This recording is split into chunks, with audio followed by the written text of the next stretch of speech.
Allô la planète, de retour du festival Water Trip 2022.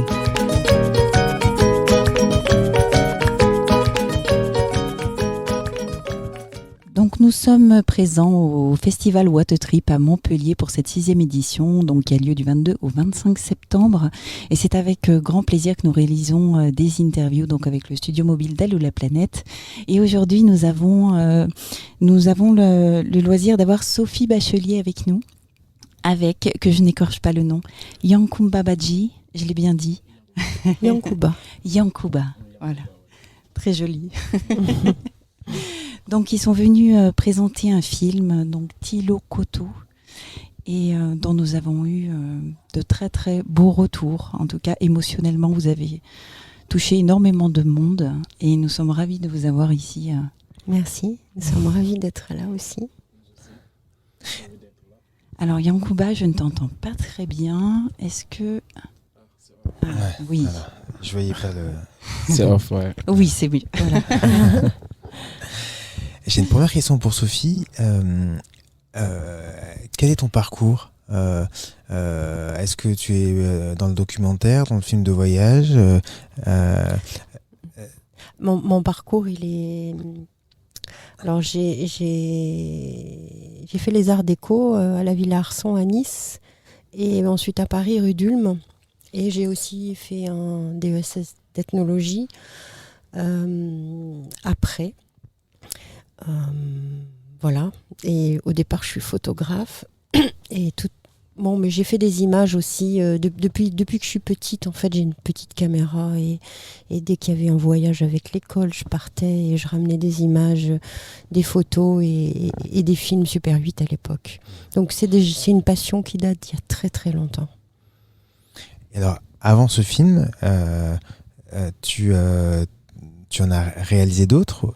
Oui, j'en ai réalisé beaucoup, on va dire, mais sur ce sujet, sur cette thématique terrible, j'en ai réalisé 3 dont Tilo Koto. Donc c'est le 3e en fait. Le premier était Mbokmi, le souffle de l'océan, qui en fait interrogeait des femmes. C'est un film très radical en noir et blanc, plan fixe, qui pose 3 questions à des mères sénégalaises, des épouses, des sœurs qui ont perdu leurs proches sur la route clandestine. Déjà, c'était en 2000, ça a été tourné en 2012 au Sénégal. Ensuite, il y a un autre film qui s'est appelé Choucha, une insondable indifférence, qui était un film tourné dans le sud de la Tunisie, dans un camp qui a accueilli, après le bombardement de l'OTAN en 2011, qui a accueilli plus de 20 000 réfugiés et demandeurs d'asile. Et là, j'ai passé plus d'1 an en Tunisie aussi pour faire ce film. Et le 3e étant Tilo Koto sur cette thématique. Pourquoi cette thématique ? C'est quelque chose qui te touche particulièrement ? Ça m'a touché le jour où, en fait, mais alors bien avant, c'était juste après avoir fait... j'avais fait un montage avec un journaliste algérien, le montage d'un film qui s'appelait à l'époque Le Piège, en 2012. Et qui racontait en fait l'horreur que vivaient déjà à l'époque dans le sud de l'Algérie, vers Tamanrasset, les gens qui traversaient le désert. Et quand j'ai regardé ces rushs, j'ai beaucoup pleuré. Je me suis dit mais c'est pas possible en fait, on est encore à notre époque. Ça se passe encore des choses comme ça, des chasses à l'homme noir. C'est juste pas possible. Bon. C'est vrai que j'avais été très marquée, moi, petite, mais comme beaucoup de gens de ma génération, par le film d'Alain Resnais, voilà qu'il m'échappe. Pourtant, il n'y a que lui. Nuit et brouillard. Et je m'étais dit, dans ma tête de petite fille, mais moi, si j'apprenais quelque chose comme ça, je ne pourrais pas ne pas faire quelque chose, ne pas dire quelque chose. Je crois que c'est quelque chose qui m'est vraiment resté en tête. Et quand j'ai appris ça avec ce film-là, qu'il se passait ça, je me suis dit, je me suis rien dit d'ailleurs, j'y suis allée parce que j'avais besoin d'entendre la parole déjà de ces femmes, parce que les femmes ont une double peine. Elles perdent leurs enfants, leurs fils, elles perdent leur mari, elles perdent leurs frères, et elles se retrouvent au pays à avoir finalement une vie d'homme, parce qu'elles doivent faire 3 boulots, elles deviennent balayeuses, elles fabriquent des choses, des petits fatayas pour vivre, et elles ont tout sur le dos, elles doivent payer l'électricité, parce que les hommes sont plus là. Et voilà, je crois qu'il y a un moment donné, on se dit, on doit, on se pose même pas la question, on doit y aller, on doit comprendre, on doit comprendre. Et j'avais un très grand ami sénégalais, Félix Sambandian, un grand documentariste, qui m'avait dit une petite phrase qui me trottait dans la tête et qui a été le déclencheur aussi du film Bug Me après le montage du piège. C'était c'est beaucoup plus complexe que ça.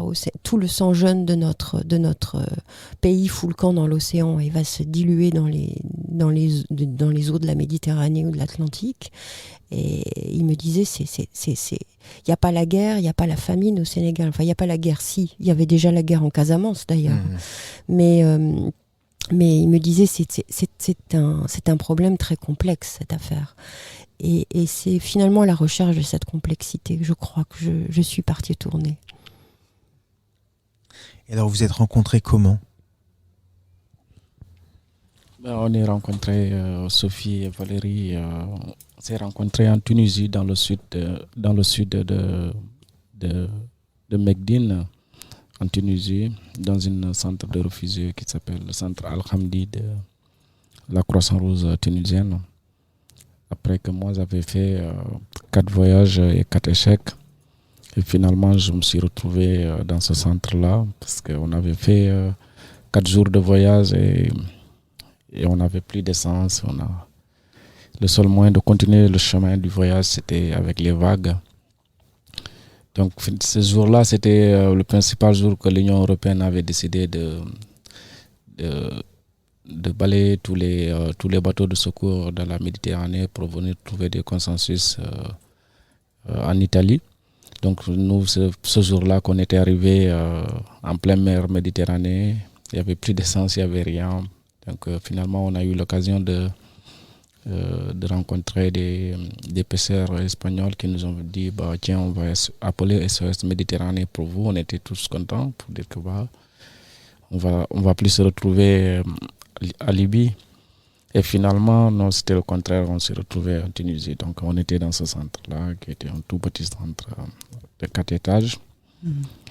Et un jour, Sophie et Valérie sont venues dans ce centre-là. À l'époque, c'était tellement stressant que moi, je n'arrivais pas à sortir de ma chambre. Mais ce jour, je ne sais pas qu'est-ce qui m'est arrivé. Je me suis dit que tiens, je vais aller jouer au foot avec mes camarades et tout ça en bas. Et là, je trouve Sophie et Valérie, elle était aux caméras et Valérie avait le micro. Et j'ai posé la question à un des frères sénégalais pour lui dire tiens, vous avez des journalistes encore aujourd'hui en notre langue Wolof. Et il m'a dit non, ce ne sont pas des journalistes. J'ai dit d'accord, débrouillez-vous. Donc elle nous a entendu parler Wolof, donc elle est venue vers moi. Elle m'a dit bonjour en Wolof. J'ai dit Djamarek. Comment tu vas? Ça va bien. On s'est commencé à présenter. Elle m'a dit moi je m'appelle Sophie. Moi je dis ok, moi je m'appelle Yankouba. Vous venez d'où? Je dis je viens du Sénégal, en Casamance. D'accord. Et alors moi j'ai continué à jouer au foot avec des amis. Le lendemain aussi, c'était dans ma chambre. Je dis tiens, ça fait longtemps que je n'ai pas vu un copain malien. Aujourd'hui je vais descendre dans sa chambre au premier étage. Et là, je descends, je trouve encore Sophie et Valérie dans la chambre. Et des copains qui témoignent leur parcours et tout ça. Et moi, on m'a proposé de témoigner. J'ai dit non, nous, on a beau témoigner, jusque-là, il n'y a pas de solution pour nous. Et ce qui est étonnant dans tout ça, c'est que c'est des Occidentaux qui viennent toujours, mais on ne voit pas des journalistes africains qui viennent interviewer pour savoir de quoi on vit ici.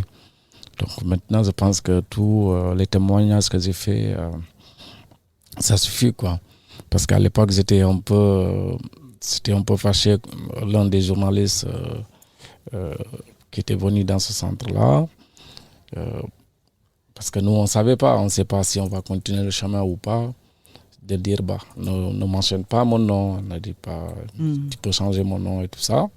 Mais finalement il est arrivé en Europe parce que moi je suis coincé de l'autre côté. Donc il avait mis mon nom sur l'article, donc ça m'a pas plu du tout. Donc j'ai dit non, moi je vais pas témoigner. Ils m'ont dit non, juste quelques mots seulement. On a fait ces 2 mots. On a témoigné notre vécu, notre parcours en Libye. Après qu'ils sont revenus en France, un jour, Sophie m'appelle de l'aéroport à Tunis. Et je vois mon téléphone qui sonnait. Je dis, ah bah tiens, c'est bizarre que j'ai un appel tunisien aujourd'hui. Ma grande surprise, oui, c'est moi, Sophie Bachelier. On était passé au centre avec Valérie, ma co-réalisatrice. Là, nous, on rentre sur Paris. C'était juste pour vous mettre au courant que voilà, nous rentrons. D'accord, bon vol. Et après, on a continué à échanger sur WhatsApp. Et un jour, ils m'ont dit, bah, tiens, il y a des choses qu'on ne comprend pas dans votre récit et tout ça. On aimerait bien l'écrire et tout ça. Donc, on s'est donné rendez-vous un jour. Valérie était là, on était au téléphone, on partageait. Et après, plus tard, on m'a proposé si j'ai envie de tourner un film documentaire avec eux. J'ai dit, bah, il n'y a pas de souci. Si ça va me servir pour pouvoir sensibiliser ma jeunesse, je suis tout à fait d'accord. Mais si ce n'est pas le cas, je ne suis pas. Ouais. Et après, ils sont revenus. C'est là où on a commencé à tourner le film. Alors tu dis sensibiliser la jeunesse. Qu'est-ce que tu voulais montrer à travers ce film? Qu'est-ce que tu attendais de ce film pour cette jeunesse, Bah, je pense que ce film, ça fait partie aussi des armes qui nous restent à nous, les camarades qui ont fait ce voyage d'erreur en Libye.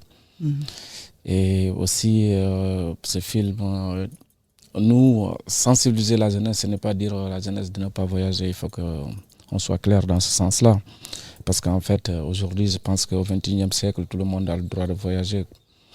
Et nous, c'est-à-dire, c'est sensibiliser la jeunesse au danger de cette route migratoire et ce piège qui est là. Qui se referme sur les gens, sur les candidats au voyage. Ouais. Donc, moi, c'était ça. Et après qu'on a tourné en Tunisie aussi, on est parti avec des teasers en Casamance. On a ciblé des villages qui ont payé lourdement cher, qui ont perdu pas mal de jeunes dans cette route à Libye. Donc on est allé dans ces villages-là, on a fait des projections de films qu'on avait déjà tournés en Tunisie pour pouvoir parler avec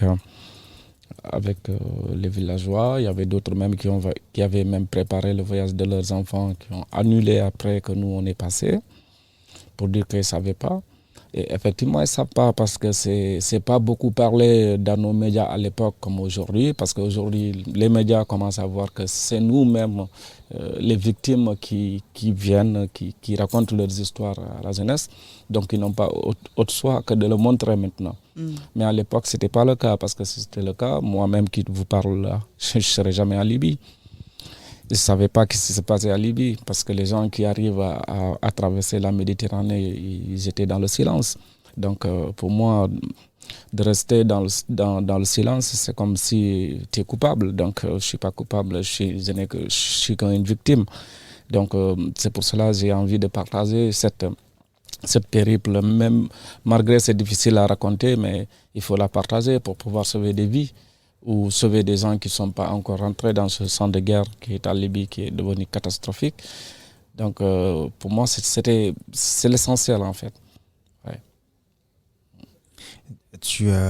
Ton voyage, alors, parce que tu parles de voyage, c'est un exil, un exode, c'est au-delà du voyage. Enfin, parce qu'un voyage, on prend son sac à dos et on va tranquillement, même si le voyage... Découvrir le monde. Découvrir le monde. Là, c'est quand même autre chose. Enfin, tu parles de danger. Alors, le voyage, on peut être en danger sans arrêt, sauf que là, c'est une fuite. C'est pas... Ben, en fait, ce voyage, il est particulier parce que ce n'est pas un voyage normal comme le monde a connu le voyage. Parce que moi, je me souviens, on était en plein désert. On était 34 personnes derrière une pick-up 4x4 avec des bois accrochés, bien attachés. À un moment donné, on n'avait même pas de place pour s'asseoir, quoi. Et le passeur, il vient derrière parce qu'on se battait, on se cognait entre nous. On était des Ivoiriens, des Sénégalais, les Gambiens, des Burkinabés, donc on ne se connaît pas. Donc chacun essaie de survivre. Donc on se donnait des coups de poing. Et là, le mec, il a garé la voiture, il est venu derrière et il nous a dit qu'est-ce qui ne va pas? Je dis, mais monsieur, écoute, on n'a même pas de place pour s'asseoir. Il m'a dit, mais monsieur Badji, monsieur le Sénégalais m'appelait comme ça. Il m'a dit, mais vous pensez que vous êtes dans un avion, quoi, ou quoi? Je dis, je sais très bien que je ne suis pas dans un avion, mais quand même, on peut d'humour pour nous. Vous voyez comment nous souffrons? Il dit, mais c'est comme ça qu'on traverse le désert. Donc, ce n'est pas un voyage ordinaire, c'est un voyage de l'enfer. C'est un voyage de l'enfer inoubliable qui est resté gravé dans nos mémoires. Pour vous dire qu'après la Libye, on n'est pas bien. On essaie d'être bien dans la société, mais c'est vrai qu'on a toujours des cauchemars qui nous reviennent. On n'a pas forcément on n'est pas guéri psychologiquement, on n'est pas guéri parce qu'on était bien avant qu'on partait, mais après la Libye, on n'était pas bien. Et à vrai dire, on n'est pas bien. Ouais. Donc ce n'est pas un voyage préparé comme on le fait, organiser son voyage, atterrir dans un hôtel ou chez c'est des amis. Là-bas, ça ne se passe pas comme ça. Même si tu avais ton sac à dos, après, à un moment donné du voyage, tu ne sais même plus où se trouve ton sac à dos, tu ne sais même plus où se trouvent tes chaussures. Donc, c'est comme ça que ça se passe, en fait. Moi, je suis parti avec mon sac à dos, mais je ne peux pas vous dire qu'aujourd'hui, il est resté où mon sac à dos, il est resté où mes chaussures. Donc, peut-être dans le désert, je ne sais pas. Donc, ce n'est pas un voyage normal. C'est un voyage d'enfer et un voyage qui est organisé par nos propres frères qui n'ont aucune empathie, aucun respect humain, qui s'en foutent complètement de nous, tout ce qu'ils veulent, c'est comment racketter leurs frères et sœurs. Et c'est ça le voyage de la Libye. Et c'est pour cela tous ces dangers-là, pour ne pas être victime, avoir des nouvelles victimes de la traite. Moi, je le dis comme ça, hein. Pour moi, c'est de l'esclavagisme, en fait. Donc, moi, je me suis échappé vivant, mais il y a des milliers de mes frères et sœurs qui sont restés. Et pour saluer leur mémoire, il ne faut pas rester au silence, quoi. Ouais. Sophie, tu sais combien de Sénégalais ont traversé Non, je suis incapable de dire ça. Et puis, finalement, les chiffres... je m'y attache pas tellement, mais ce que je sais, c'est que chaque famille est endeuillée au Sénégal par un cousin, un frère, un oncle, un père. C'est une catastrophe, c'est une vraie catastrophe. Et ce qu'on découvre au fil des entretiens au centre Al-Hamdi, justement dans le sud de la Tunisie, notamment avec Yankouba, mais avec tous les autres témoignages qui se recoupent, c'est que c'est effectivement une vaste traite humaine, bien huilée, que tout le monde se sert au passage, que ce soit la police, la douane, tous les pays traversés se nourrissent du sang, on va dire, vampirise les personnes qui sont en migration. Donc ça devient des marchandises. Voilà. Ça devient simplement des marchandises et elles sont réduites à cet état-là de marchandises, de rebut humain et je pense que nous sommes tout à fait responsables, enfin nos gouvernements sont totalement responsables de ce qui se passe aujourd'hui parce que ces gens-là n'obtiennent pas de visa, ne peuvent pas voyager normalement, qu'ils sont contraints d'emprunter ces routes interdites, ces routes clandestines qui sont très bien organisées. C'est-à-dire que ce qu'on découvre avec le récit de Yankouba, et il le dit bien dans le film, c'est que même au départ de Tambacounda, lui paye son billet d'une compagnie de bus et on va, parce que les passeurs et les gens qui sont dans le trafic humain savent très bien que ces gens-là partent en Libye, donc on va doucement les pousser vers un autre bus qui est un système parallèle qui est toléré par tous les États traversés. Et de fil en aiguille, ils vont être rackettés à des checkpoints tous les, je vais pas dire tous les kilomètres, mais presque. C'est-à-dire qu'on va les pomper. Et quand ils ont plus d'argent, soit c'est les camarades qui se cotisent pour payer pour toi, soit tu restes en prison et t'es battu à mort. Donc c'est vraiment... c'est juste terrible. Et tant que nous nous rendrons pas compte qu'on est aussi interdépendants, qu'on vit dans un système de folie avec cette répression, et que ces gens-là qui arrivent, comme disait Yankuba, quand je me dis le mot folie, je pèse bien mes mots, mais les gens, tous ces gens qui reviennent de Libye sont en post-trauma. Que ça soit fille ou garçon. Il n'y a pas une fille qui revient de Libye qui n'a pas été, comme disait hier soir Yankuba à la projection du film, qui n'est pas en santé, c'est enceintée, une jolie façon de dire violée. Hein. Mais, et si la fille refuse, elle est battue à mort et elle mourra. Ça a été le cas de Marie-Rose qui était sur son bateau. Ils l'ont défoncée avec un pistolet. Je veux dire, voilà, c'est ça la Libye. C'est ça la Libye. Alors le film, il sert d'objet de communication, et Yankuba s'en est emparé dès le départ. Il a compris que ça serait un outil de communication. Et on a œuvré ensemble en fait sur ce film-là. C'est un objet commun, on va dire, parce qu'on s'est accordé comme ça intuitivement. On avait les mêmes. Nous, on avait envie de communiquer, mais communiquer en Occident et communiquer en Afrique. Il faut communiquer des deux côtés. C'est pour nous ce à quoi sert le film, à ouvrir la discussion sur une situation qui depuis 15 ans est totalement intolérable. C'est une situation de folie, c'est juste la folie ce qui se passe.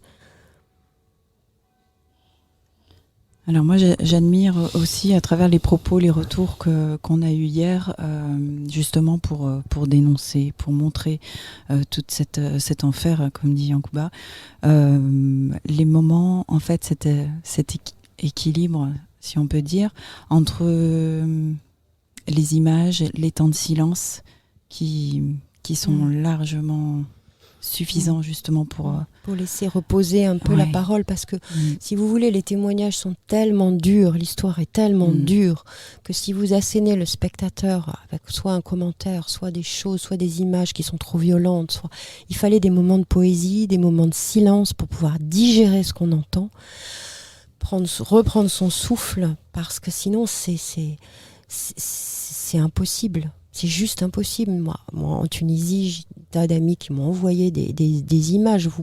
Dès que vous commencez à pénétrer ces réseaux-là, on vous envoie des choses, mais je ne vous dis pas quoi, parce que c'est juste, il n'y a pas de mots pour dire ce qu'on voit sur les réseaux sociaux, de morts en direct, d'assassinats, de tout ce qui se passe en Libye, parce que c'est filmé, c'est juste une horreur. Et moi, le matin, je me souviens, on était avec Yankuba, et je laissais mon téléphone fermé, parce que je pouvais même plus prendre mon café, c'était juste pas possible, quoi. Et Valérie et moi, et la monteuse Elif d'ailleurs, mais on a toutes les trois voulu ça, c'est-à-dire que c'est vraiment, c'est dans l'écriture du film, c'est assumé, c'est voulu, parce qu'on peut pas, le récit est tellement lourd qu'on peut pas en plus amener des images qui bloquent, qu'on peut pas regarder, qu'on peut juste pas regarder, quoi. C'est pas possible. Il faut laisser au spectateur son imaginaire, le laisser faire son chemin, le laisser respirer, le laisser comprendre avec son rythme à lui. Voilà, ça c'est l'idée, je pense, sur laquelle on s'entendait toutes les trois. Et vous le diffusez en Afrique, justement, au oui, Sénégal. Oui, en novembre, il va passer à l'Institut français à l'Alliance française de Ziguinchor. On espère qu'il y aura du monde. On essaye de faire une tournée au Sénégal, mais ce film, j'aimerais qu'il soit diffusé surtout à la télévision dans les pays francophones d'Afrique de l'Ouest. Il faut qu'il soit vu sur les télés nationales. Et c'est ça le problème, c'est que il n'y a pas grand-chose qui est fait réellement. Alors, il y a des artistes qui se mobilisent, qui font des chansons, mais c'est pas des gens qui ont vécu ça comme lui. à travers sa peinture, ce qu'on sent, la force de sa peinture, c'est qu'il l'a vécu. Et que là, voilà. Et ces tableaux, il est vrai, sont arrivés pour nous comme, moi je dis toujours, un cadeau qui nous tombe du ciel, parce que lui ne pouvait plus parler. Et nous ne pouvions plus l'entendre. C'est-à-dire qu'à un moment du tournage, on était saturés. On avait fait 3 entretiens avec lui pour rendre intelligible son récit aux spectateurs, déjà à nous, et puis aux spectateurs, ce qui est pareil finalement, ce qui revient au même. Mais il n'en pouvait plus de parler. Et puis c'était très frais. Il en sortait. Donc c'était très courageux déjà de sa part d'affronter ça. Et nous, on avait l'overdose aussi. On ne pouvait plus parce que c'était inécoutable.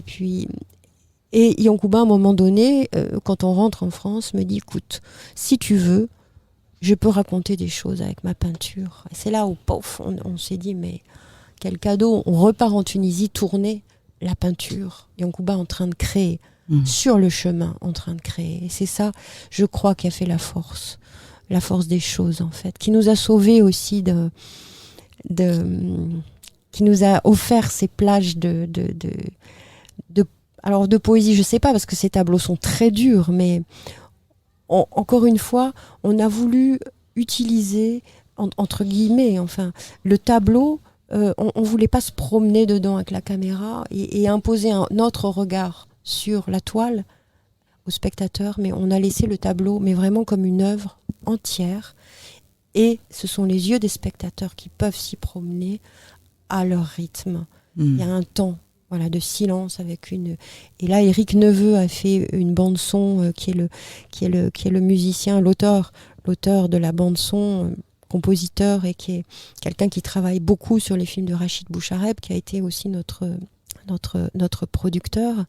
Il a fait un travail remarquable sur la bande son, tout en finesse, et il a su apporter une profondeur aussi à l'image, et ça c'était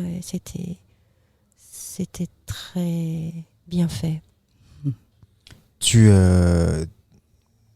C'est quelque chose que tu faisais au Sénégal, des toiles, enfin comment c'est venu en fait En fait, moi j'ai beaucoup aimé la peinture étant tout petit, lorsqu'on était au collège. Donc je fréquentais un grand frère qui était artiste peintre à l'époque, qui s'appelait Nili Le Fou à Ziguinchor en Casamance. Et après j'ai eu du mal avec ma grand-mère qui vient d'une famille très musulmane et tout ça, qui me dit tu sais que tu n'as pas le droit à représenter des petites âmes comme ça. Et après j'ai abandonné la peinture, pour dire comme ça, mais après le voyage à Libye, c'est là où tout a déclenché encore. Et voilà, parce qu'il ne fallait pas garder le silence, comme je l'ai dit tout à l'heure. Parce que vu qu'aujourd'hui, quoi qu'on puisse dire, c'est vrai que l'Europe a des responsabilités énormes sur ce voyage. Mais l'Afrique aussi a une part énorme, plus que l'Europe, parce qu'aujourd'hui, ce n'est pas les enfants ou les fils européens qui meurent dans la Méditerranée. C'est nous, les Africains, qui meurent dans la Méditerranée, et plus précisément l'Afrique de l'Ouest, qui a un pays des pots cachés. Et donc, du coup, ça les arrange bien aujourd'hui de voir que nous foutons le camp. Donc, les rues sont vides. S'il y a une manifestation, il n'y aura pas de jeunes dans des villes. Donc, ça arrange bien le gouvernement.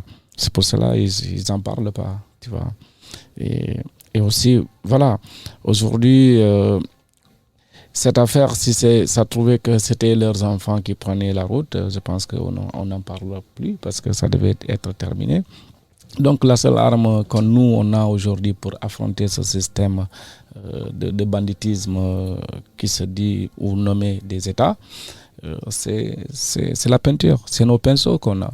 Ouais. Eux ils ont leurs armes, ils ont tous les outils nécessaires pour nous piétiner. Mais nous aussi on a nos couleurs et nos pinceaux pour les dénoncer.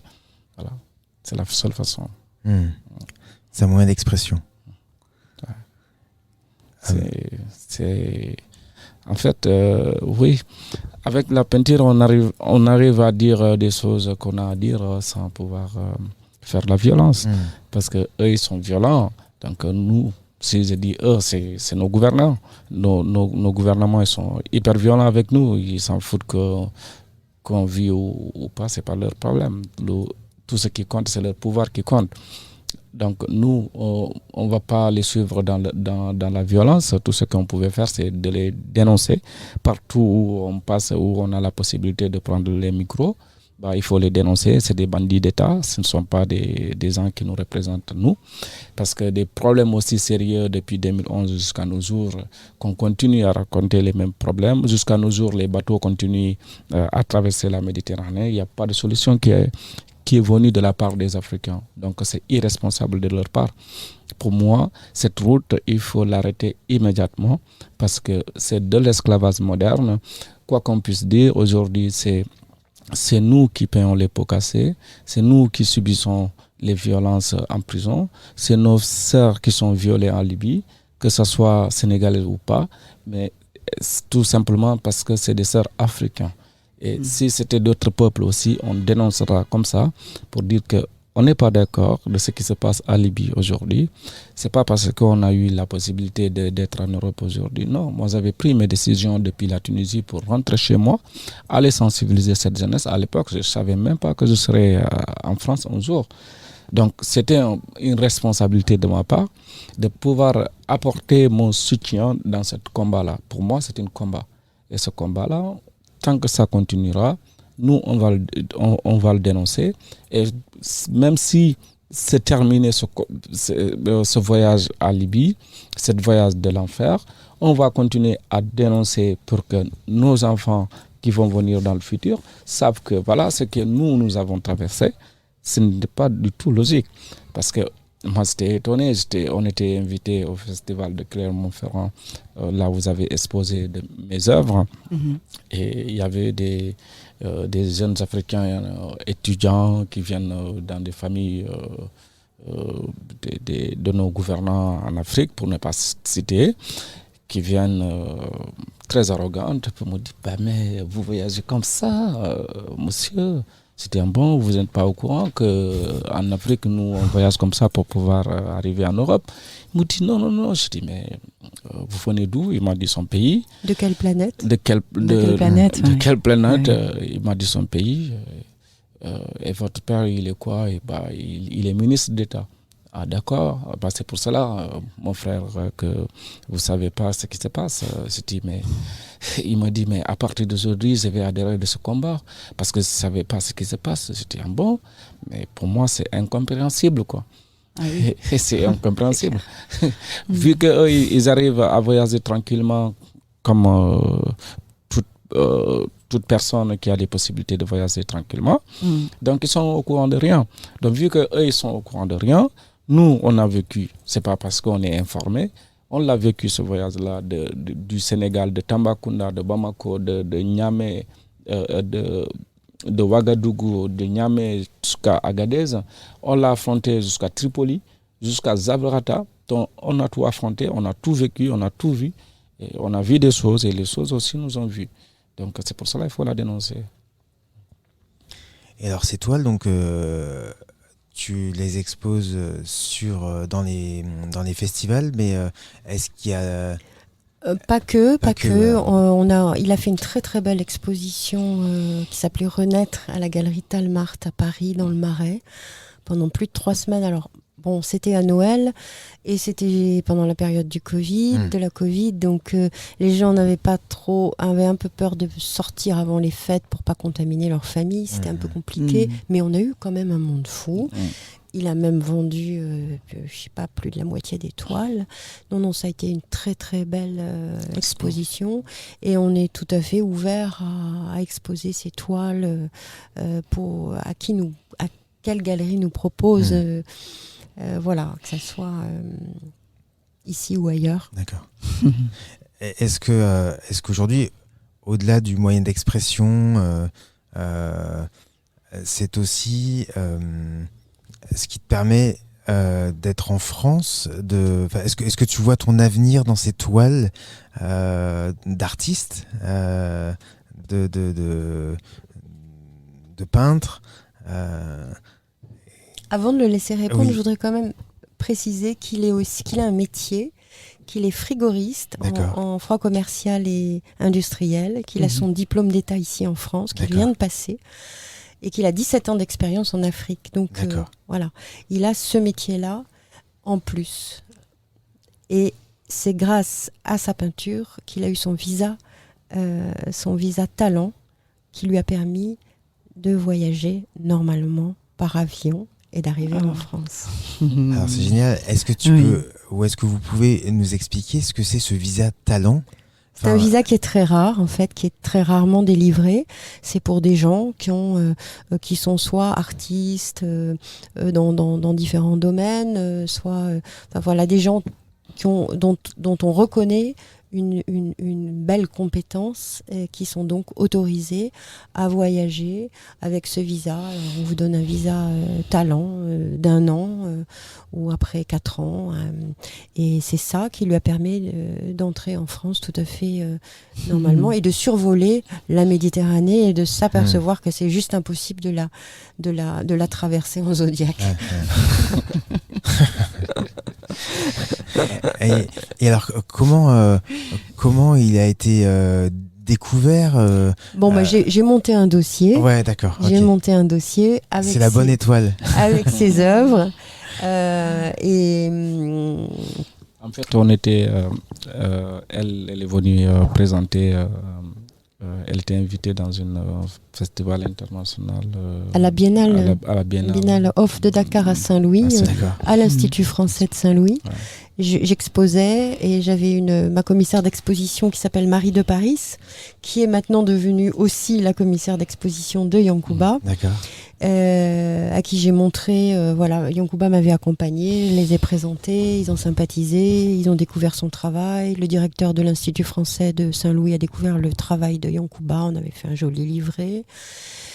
Et c'est lui d'ailleurs qui nous a donné l'idée de présenter à l'ambassade une demande de visa talent. Il nous a dit, moi je ne savais même pas que ça existait. Il nous a proposé ça. Il a appuyé le dossier, ça a marché. Et Yankuba a eu l'autorisation de venir démarcher des galeries. Et effectivement, il y a des galeries qui commençaient déjà à s'intéresser à lui, parce qu'on avait envoyé beaucoup de beaucoup de mails pour beaucoup de photos de ses œuvres. Et on avait parlé du film aussi, du projet de film. Et du coup, ça prenait une ampleur. Et l'ambassade lui a délivré son visa talent en très peu de temps.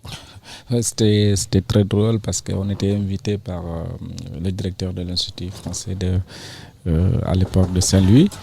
Arrivé au dîner, il y avait tous les ambassadeurs. Il y avait l'ambassadeur de France.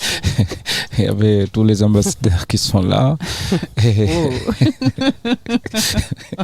on était tous à table et puis on s'est dit, ça qu'on présentait son projet. Et moi, monsieur l'ambassadeur me disait, mais monsieur, vous, quel est votre projet? Et je lui ai passé mon catalogue comme ça. Il a regardé, il dit, tiens, c'est beau ce que vous faites. C'était, oui, on essaye.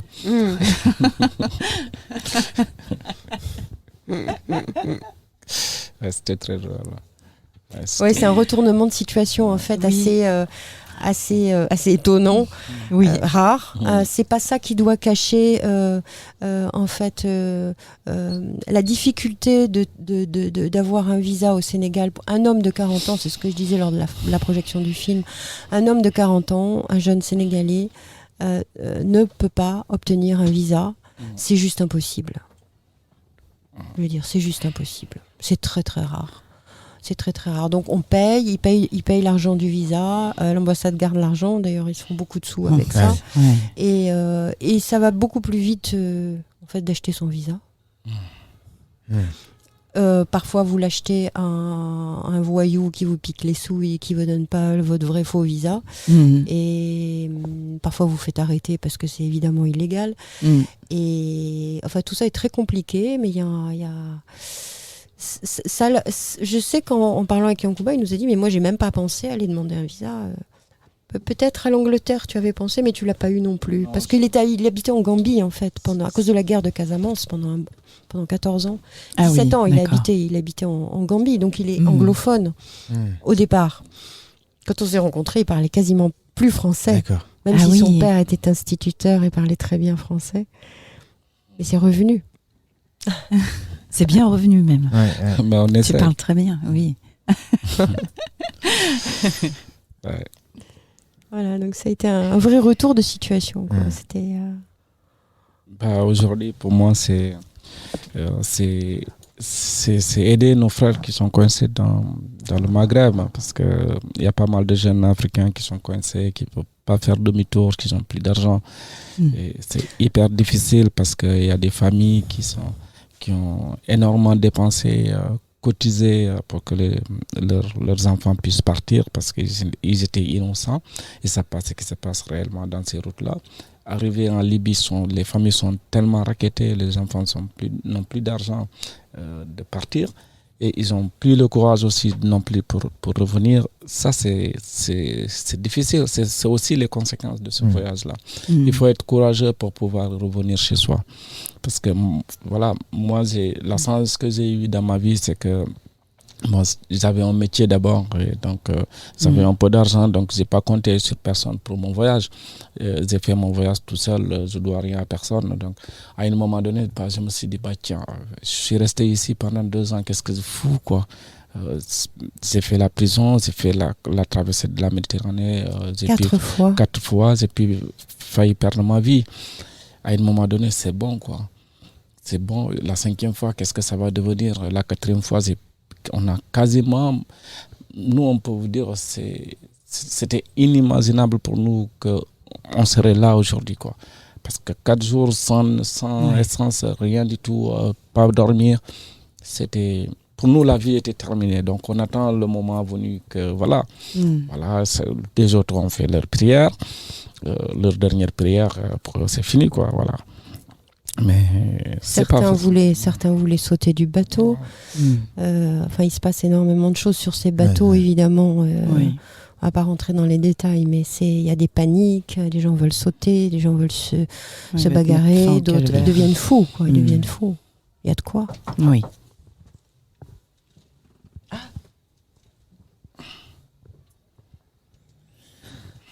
Notre prochain invité.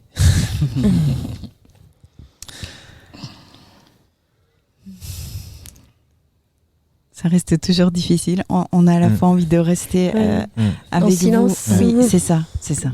Ouais. Il y a une petite chose, je ne sais pas si vous pourrez, parce que vous allez monter ou pas, non? Oui, on va monter. Oui. Une petite chose que j'aimerais rajouter, c'est que je lisais là ce matin dans Mediapart un article où Aurélien Barraud, qui est astrophysicien à Grenoble, qui est un grand écologiste, insiste sur le fait que on vit une catastrophe écologique au niveau de la planète terrible, et que il parle de la folie du déni d'altérité de nos sociétés. Et je crois que c'est ça, c'est-à-dire que quand je disais tout à l'heure, on prend les gens pour des marchandises, on prend la planète pour une marchandise, on prend les autres cultures pour une marchandise, on prend les animaux pour une marchandise. Et si on continue comme ça et qu'on ne se rend pas compte qu'on est tous interdépendants les uns des autres, je veux dire, quand tous ces gens-là même vont arriver avec leur folie, parce qu'on ne sort pas indemne d'une histoire comme ça, ils débarquent ici, ceux qui débarquent, avec leur folie. Mais c'est une bombe à retardement. Comment voulez-vous faire société avec des gens qui ont subi ça? Je parlais avec un psychiatre de la Salpêtrière. Il me disait, mais ces gens-là ont les mêmes post-traumas que les gens qui sortaient des camps nazis. Ce sont des camps de la mort. Ce sont des camps de concentration. Il faut dire les choses comme elles sont. Ils n'ont ni à manger ni à boire. Ça veut dire quoi, externaliser nos frontières? Ça veut dire laisser les gens mourir là-bas en Libye, torturés, affamés. Donc ça, il faut qu'on en ait conscience. Il faut qu'on se batte, nous, citoyens, contre ça. Merci pour ce témoignage. Merci à vous. Merci. Est-ce qu'il y a des dates qu'on peut donner sur des... Oui, alors la 25e heure, notre distributeur bien-aimé sort le DVD en novembre de Thilo Koto. Il y aura aussi mon premier film sur la question Mbuk Me dessus, avec des entretiens d'Yankuba, de Valérie Malek et de moi-même. Et le film sera disponible dans le commerce pour les gens qui veulent le voir. Après, le film continue à tourner dans des festivals, dans des cinémas au gré des demandes. Parce que vous D'accord. savez qu'aujourd'hui, c'est difficile pour un film documentaire de faire une nuit longue dans un cinéma. En général, ça dure quelques jours, en général, pas beaucoup plus, parce que bon, ça manque de visibilité quand même. Hein, mais voilà. C'est noté. Merci beaucoup. Merci.